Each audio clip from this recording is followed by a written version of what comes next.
Pieno produktai, tokie kaip pienas ir sūris, jau daugelį amžių buvo pagrindinė pasaulinės ekonomikos dalis. Jie ne tik parduodami dideliais kiekiais, bet ir sudaro svarbę tiekimo grandinių dalį. Dėl šios svarbos vyriausybės stengiasi stabilizuoti pieno kainas, kad apsaugotų ūkininkus ir rinkas nuo ekonominių svyravimų.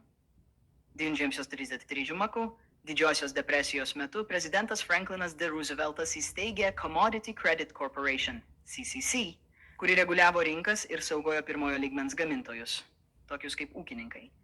Nuo 1939 CCC pradėjo supirkti perteklinį pieną, kad stabilizuotų pieno kainas.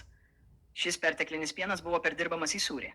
1970-aisiais pieno perteklius tapo rimta problema.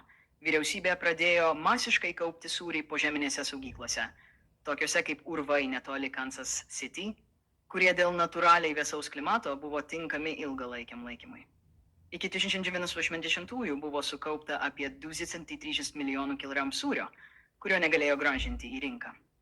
1981 metų problema tapo vieša, kai žemės ūkio sekretorius Jonas R. Blockas paviešino sūrio perteklių, o prezidentas Ronaldas Reaganas nusprendė dalį šio sūrio paskirstyti pagalbos programoms. Taip atsirado vadinamasis government cheese, kuris buvo dalyjamas mažas pajamas gaunantiems žmonėms. Siekdama sumažinti perteklinio pieno produktų atsargas, vyriausybė ėmėsi aktyvių rinkodaros kampanijų. Bendradarbiaudama su pieno pramone, ji sukūrė ikoninės reklamas, tokias kaip Got Milk ir Milk Does a Body Good, kurios išpopuliarino idėją, kad pienas yra būtinas sveikam gyvenimui. Šios kampanijos remiasi teiginiais apie kalcio naudą kaulams ir dantims, tačiau daugelis šiuolaikinių tyrimų rodo, kad pieno vartojimas nėra toks svarbus, kaip buvo reklamuojama. Iš tiesų, yra alternatyvių kalcio šaltinių, kurie gali būti netgi sveikesni.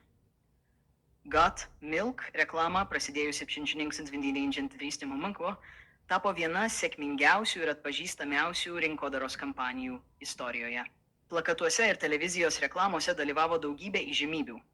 Nuo Hollywoodo aktorių iki sporto žvaigždžių, visi su ikoniška pieno ūsų nuotrauka. Tačiau ši strategija taip pat buvo manipulacija. Viešoji nuomonė buvo formuojama taip, kad žmonės manytų, jog pienas ir sūris yra ne tik naudingi, bet ir būtini kasdieniai mitybai.